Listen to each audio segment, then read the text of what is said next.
If you have read or seen the news recently, then you would definitely come across a spyware called the Pegasus Spyware. According to reports, the spyware has been used to spy on around 50,000 mobile devices. So the question here is, what is this spyware? And how does it affect a mobile device? And should I be worried about it? We're going to answer all these questions in today's session.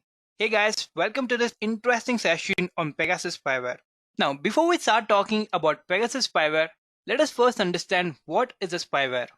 Now, a spyware is a malicious software which is specially designed to enter a user's computer or mobile devices, then gather the data about them, and then send that data to another user who is the attacker.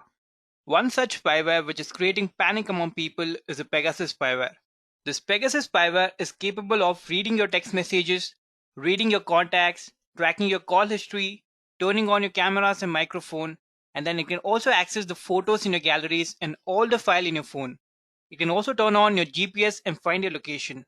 The worst of all, it gives the attacker access to all your passwords. It can attack both Android phones and iOS phones up to version iOS 14.6. The spyware can be used to spy on 5,000 phones per year and up to 50 phones at once. Now, one interesting fact about the spyware is, it gets its name from the Greek mythological winged horse called the Pegasus. It was named after the winged horse because it is a Trojan horse computer virus, which means it can be sent through the air to infect the mobile devices. Now you might be wondering, why did they even create such a spyware in first place? So to understand this, let us talk a little more about the history of Pegasus spyware.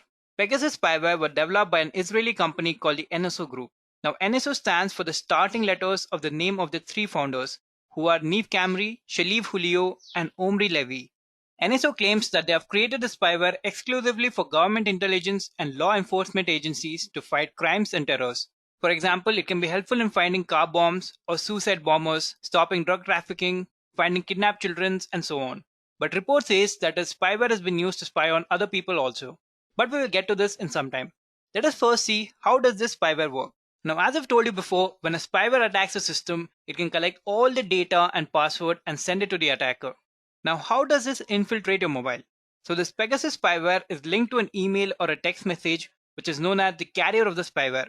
And this message or email is sent to the victim or the person they want to spy on. This message looks safe and from a genuine source, which might convince the victim to click on them, and when they click on them, the spyware infiltrates the mobile and can access all the data and the root files. Also, the link could be sent from WhatsApp or any other social media platforms like Instagram, Signal, and also iMessage on Apple devices. And it does not end here. According to reports from October 2019, Pegasus spyware could be installed by zero-click installation, which means the spyware can be installed just via a missed call. This could be a normal call or a WhatsApp call. So for this, the user does not even have to click on a link.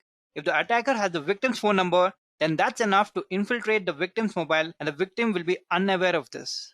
Pegasus spyware can hide itself as far as possible and self-destruct in any attempt to eliminate evidence if it is unable to communicate with a command and control server for more than 60 days, or even when it is on the wrong device. Pegasus can also self-destruct on command. Unless you're a cybersecurity expert, you cannot detect the spyware. That's how frightening it is. So this was the working of Pegasus spyware. Now let us talk about some cases where they have used Pegasus spyware to spy on individuals.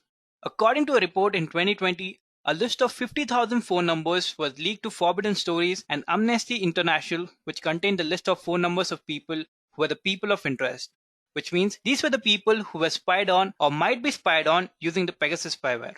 This was later investigated by many other media organizations. Now the list contained the numbers of many politicians and government officials. According to Washington Post, the list also contained number of many of the heads of the state and government, which includes 3 presidents, 10 prime minister, and a king. Now, forensic examination by Amnesty Security Lab of 67 smartphones affiliated with number on the list found 37 had either been successfully penetrated by Pegasus or showed signs of attempted penetration. Now, talking about India, around 300 Indian mobile phones were listed in the potential target for surveillance during 2017 to 2019 by an official Indian client of the NSO Group, which included ministers, journalists, and businessmen. There is actually a case going on in the Supreme Court of India on a number of public interest litigation seeking a probe into allegation of snooping of government agencies using Pegasus spyware.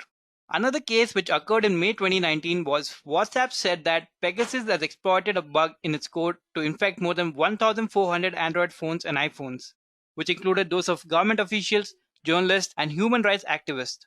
But WhatsApp soon fixed the bug.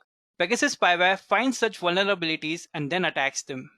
Then in later 2019, Facebook, who owned WhatsApp, initiated a suit against NSO, claiming that Pegasus had been used to intercept the WhatsApp communication of a number of activists, journalists in India.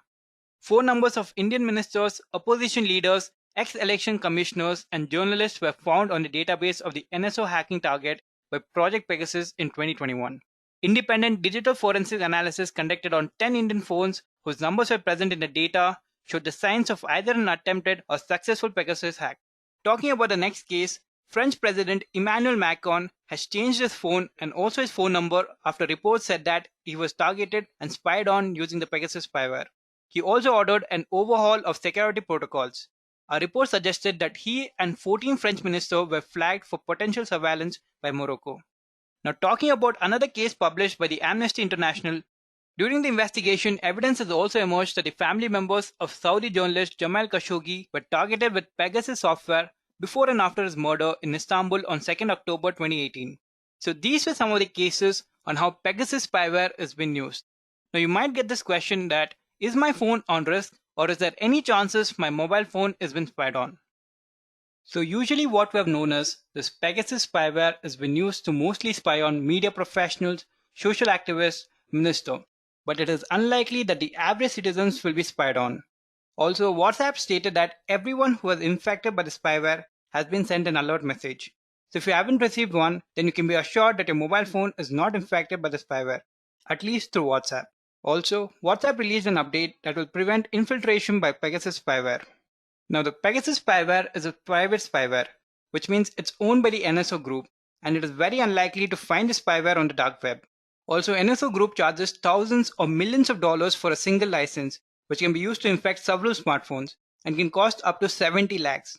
According to 2016 price list, NSO Group charged its customer $650,000 to infiltrate 10 devices, plus an installation fees of $500,000, and it was only sold to the government agencies.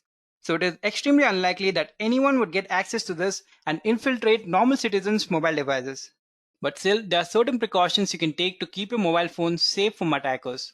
First of all, do not open any link you get in your mail or messages that do not look genuine. Delete and just block the number.